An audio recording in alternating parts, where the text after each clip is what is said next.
Engines do not echo the same in December. In here, in this little home garage, the air smells like cold metal and old gas. Out there the wind is cutting through town and rattling loose yard signs, but in here the only weather that matters is the way the space heater keeps your hands just warm enough to turn a wrench. You kill the grinder, flick the shop light a little brighter, and there it is on the bench. Honda. A name stamped into metal and plastic in history. A name that shows up on lawn mowers and Le Mans cars, on starter bikes and MotoGP rockets, on the clapped out beater that just will not die. So tonight on Haunted Throttle Night Shift, we are going to talk about the ghost behind that name. Who Honda was. How a kid from a little village in Japan ended up changing the sound of the world. Pull up a stool. Set your phone where you can hear it over the heater fan. Let us talk about Soichiro Honda and the long road that brought his name to your garage. You have to start with a kid watching bicycles. Soichiro Honda was born in rural Japan in 1906, the son of a blacksmith and a mother who fixed the neighbors' kimonos. The family lived in a small village, not a big city garage district. His father repaired metal tools and bicycles. Little Soichiro loved the smell of oil and hot iron and the way broken things could be made right again on an anvil. One day a machine rolled through town that was not like anything he had ever seen. A car. An internal combustion engine in a world of hoofbeats and footpaths. It blew his mind. He remembered later that he could not even see straight. He could only see that car. He chased it down the road until the dust swallowed him. The world had just given him a mission. As a teenager he went to the city to work as a mechanic. He swept floors, fetched parts, then started tearing into engines himself. By his early 20s he was a serious wrench. He opened his own repair shop in Hamamatsu and even tried his hand at racing, running hot-rodded cars on dirt tracks and improvised circuits. Here is the thing about Soichiro Honda. Before he built anything famous, he failed. Hard. He did not want to spend his whole life fixing other people's mistakes. He wanted to make parts that solved problems, parts that were his. In the 1930s he started a company to build piston rings. The name was Tokai. It sounds fancy, but for a long time it was one long emergency. The early rings were bad. Toyota rejected them. Quality control was a mess. Money ran out. He had to go back, learn metallurgy from the ground up, and rebuild the process piece by piece. Eventually the company got contracts and started to grow. Then the war came. Factories became targets. Bombers dropped their cargo on industrial towns. One of his plants was destroyed in an air raid. Another was wrecked by an earthquake not long after. It was like watching your whole toolbox fall off a bridge in slow motion. By 1945, Tokai as he knew it was finished. But this is where the story gets very Honda. He sold off the broken remains, took the money, and started over. No secret investors. No smooth corporate transition. Just a stubborn mechanic with a notebook and a scrap pile. Japan after the war was not racing superbikes. People were trying to get to work. Streets were broken. Fuel was scarce. Trains were crowded and unreliable. Soichiro looked around and saw bicycles again. He started buying surplus two-stroke engines that had been built for radios and generators. He bolted them to bicycles. Suddenly people who had been pedaling everywhere could roll through town without breaking a sweat. He rented a simple building and hung a sign that said Honda Technical Research Institute. The very first Honda machines were not pretty. Picture wobbly bicycles with boxy little motors lashed to the frame and fuel cans strapped to the side. But they worked. They were loud, smoky, proof that mobility could be cheap and personal in a country that desperately needed it. By 1948 he had folded that little research outfit into a new company. Honda Motor Company was born. He had a partner now, a quiet businessman named Takeo Fujisawa, who helped guide the numbers while Soichiro chased ideas. One man dreamed up engines. The other made sure they could afford to sell them. The first true Honda motorcycles were small. The Dream series. The Bunley. Light commuter machines with pressed steel frames, built to handle bad roads and daily abuse. They were not status symbols. They were freedom machines. You can imagine the scene outside a little post-war house. A worker in overalls kicks a small Honda to life in the early morning. Smoky, raspy exhaust. Kids stand barefoot in the doorway watching their father ride off to a job they can now reach without an hour of pedaling. Soichiro cared about more than just speed. He cared about making engines that would not give up. He obsessed over noise, vibration, harshness. If a bike squeaked in the wrong place, he got mad. If a casting looked sloppy, he wanted to know why. His people tested engines until they exploded and then tore down the pieces to see where they had failed. Over and over. Design. Test. Break. Fix. Repeat. In the 1950s he made a decision that changed everything. He decided Honda would go racing. In 1954 he announced that Honda would compete in the Isle of Man Tourist Trophy. Back then, that race was the Mount Everest of motorcycle racing. Fast, brutal, deadly. If you could survive the mountain course and win, the whole world would know your name. People thought he was crazy. A small Japanese company taking on the British and European giants on their home ground. The roads were rough. The speeds were terrifying. Riders died there. It took years to get ready. Honda built tiny high-revving race machines and tested them relentlessly. They studied the course. They sent engineers to live and breathe that island road. In 1959 they finally lined up at the start line with the RC142 in the 125 class. 4 bikes. 4 riders. None of them favorites. They did not win.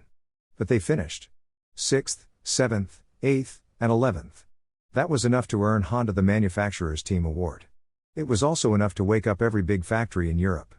Japan had arrived. By 1961 Honda was taking world championship titles in the smaller classes. By the end of the decade they had stacked up Grand Prix wins and world titles in series that had been European playgrounds not long before. Racing was not just about trophies for Honda. It was a laboratory. Engines that could scream around the Isle of Man without grenading could survive a lifetime of abuse on city streets. Lessons from race carbs, valves, and cam profiles trickled down into the machines parked outside houses and coffee shops. Then came the bike that changed motorcycling for almost everyone listening to this. The Honda Super Cub.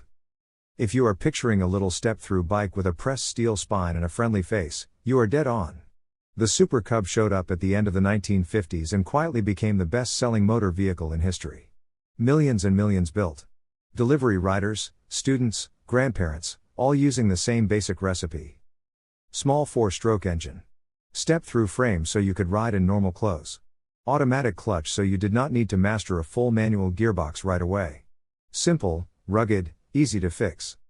In the United States, Honda ran an ad campaign every old school rider knows even if they have never seen the poster. You meet the nicest people on a Honda. Until then, motorcycles in American ads were all about leather jackets and bad boy posturing. Honda flipped the script. Their ads showed students, housewives, clean-cut young couples, all smiling on little scooters and cubs. The message was simple. A bike does not have to be a menace. It can be a friendly machine that takes you to work or the beach. At the same time, those small bikes were Trojan horses. A kid might buy a cheap little Honda to get around campus, then a few years later find themselves walking into a dealership to look at something bigger, faster, and more serious. The hook was in. By the late 1960s Honda was ready to pull the pin on something huge. The CB750. Think about what the motorcycle world looked like at the time. British twins with oil leaks and attitude. Big American V-twins that were cool but heavy and old-fashioned. Fast Italian exotics that were beautiful and temperamental. Then this thing appears. An inline 4-cylinder engine across the frame. Electric start. Front disc brake. Enough power to crack 200 km per hour, which is about 124 miles an hour, right out of the showroom. All for a price that did not belong in the exotic showroom club. Magazines started calling it the first real superbike. Riders who had grown up on singles and twins suddenly had a mass-produced 4-cylinder machine in reach. Other Japanese companies scrambled to answer. The universal Japanese motorcycle era was born. If you are listening to this next to an older 4-cylinder Honda, you know the feeling. The way it hums at idle. The way the revs climb smooth and steady when you roll the throttle. The way it feels like the top end is inviting you to keep going just a little more. That sound traces straight back to the CB750 and the philosophy behind it.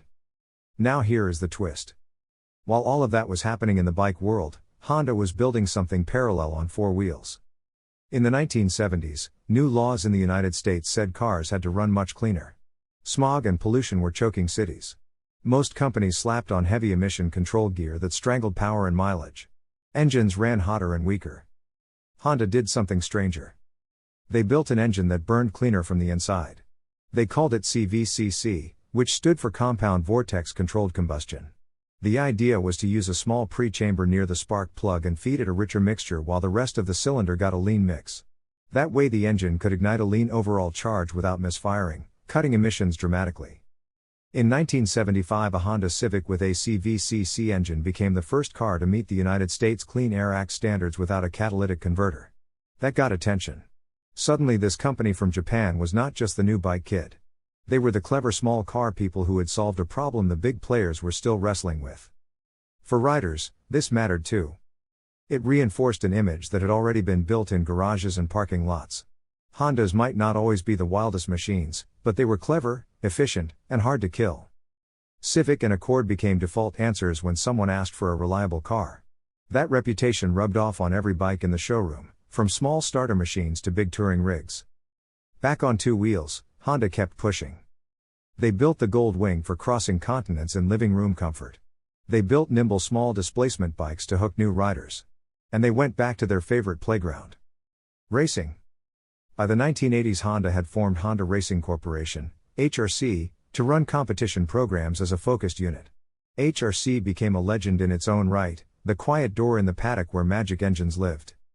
On pavement, Honda machines chased and took world titles in Grand Prix motorcycle racing, what we now call MotoGP. Names like Freddie Spencer, Mick Doohan, Valentino Rossi in his early days on a Honda, and Marc Marquez later on, all added ink to that record book.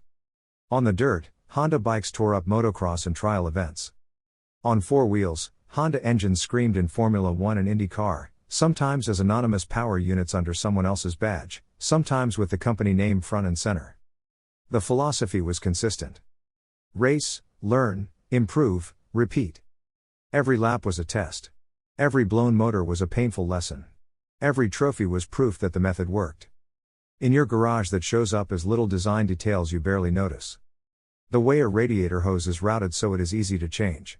The way a cam chain tensioner holds up long past the time you expected it to fail. The way a gearbox refuses to give up even after a decade of missed shifts. So who is Honda now? Not the man.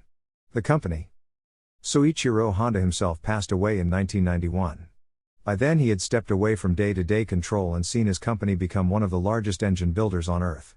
He had watched his name roll across television screens at the Isle of Man, at Formula One circuits, in city traffic, and in quiet neighborhoods where kids were learning to ride. But if you look at the company today, his fingerprints are still there. Honda builds little 125 commuter bikes that buzz through Asian cities with groceries strapped to the back. They build big adventure tourers that cross continents. They build high-revving sport bikes, sensible scooters, and practical runarounds that get people to work without drama. They also build cars, outboard boat motors, generators, lawn gear, even business jets. If it burns fuel or moves, there is a good chance Honda has tried to build a version of it. Modern Hondas wrestle with the same problems every manufacturer is facing. How do you keep the fun in engines while emissions rules tighten and electric machines creep into the picture? You can already see some of the answers. Hybrid drivetrains. Fuel-efficient small engines. Experiments with electric scooters and battery assist systems. It is a long way from surplus motorized bicycles bolted to thin frames after the war. But at the core, the idea still looks familiar. Take your tools. Look at the world as it is. Build something that moves people better than what came before. If you are a rider, Honda means different things depending on what is in your memory. Maybe it is a clapped-out Nighthawk that you rode through college. Tiny tank, buzzing engine, the bike that refused to quit even though you ignored its oil changes longer than you should admit. Maybe it is a Gold Wing that your grandfather loaded with luggage and pointed at the horizon every summer. Maybe it is a red CRF that wheelies itself silly in a gravel lot.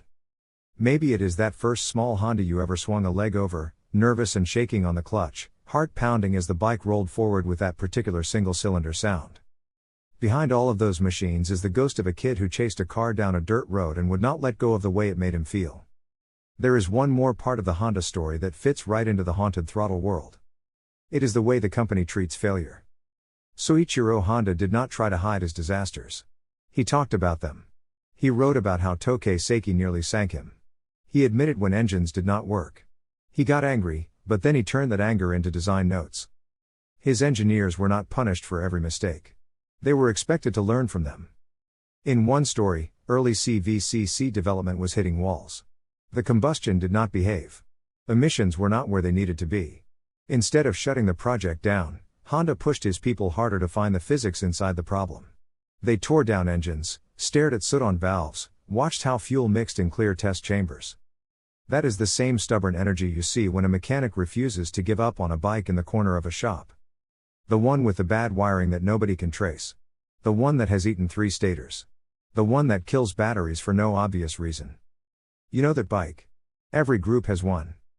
But somebody keeps bringing it back onto the lift, chasing the ghost in the system. If you are sitting next to a Honda right now, take a second and look at it. Maybe the plastics are faded.